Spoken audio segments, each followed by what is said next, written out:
রাসূল ডাকতেছেন, সাহাবীরা রে, আমার এই শহীদদেরকে দাফন করে দাও। শর্ত হলো গোসল দিও না, রক্তমাখা জামা কাপড়গুলো পাল্টাইও না, এই রক্তমাখা জামা সহ দাফন করে দাও। হাসরের ময়দানে আমি নবী এই শহীদগুলো লইয়া আল্লাহর আরশের কিনারে যাইয়া দাঁড়াবো, দেখাবো আমার উম্মতের মতো কেউ নিয়ে আল্লাহকে পাওয়ার জন্য এইভাবে কষ্ট করেছে।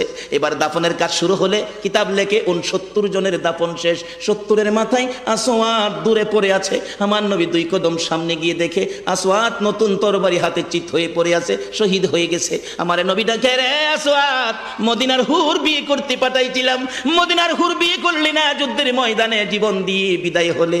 আসওয়াদ রে, নতুন তরবারিটা হাতে রে। আসওয়াদ একজন সাহাবী বলেন, হুজুর বিয়ের বাজার করতে এসে আপনি যুদ্ধে গেছেন, খবর পাইয়া বিয়ের বাজারে টাকা দিয়ে যুদ্ধের বাজার করেছে, আসওয়াদ শহীদ হয়েছে। আমার নবী ডাকে, মাবুদ, আমার আসওয়াদকে তুমি কি দিবা গো আল্লাহ?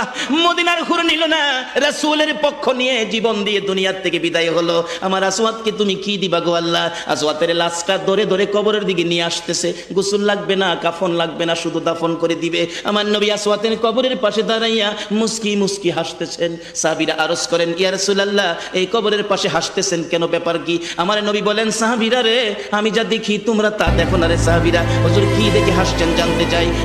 সাহাবীরা, আমার আসওয়াদ মদিনার হুর বিয়ে করতে যাইয়া যুদ্ধের খবর শুনে বিয়ের বাজারের টাকা দিয়ে যুদ্ধের বাজার করে জীবন দিয়ে কবরে রওনা হয়েছে। আমি নবী আসওয়াদের কবরের পাশে দাঁড়াইয়া দেখি রে, আমার আসওয়াদের কবরে মদিনার হুরের পরিবর্তে আমার আল্লাহ জান্নাতের হুর পাঠাইয়া দিছে।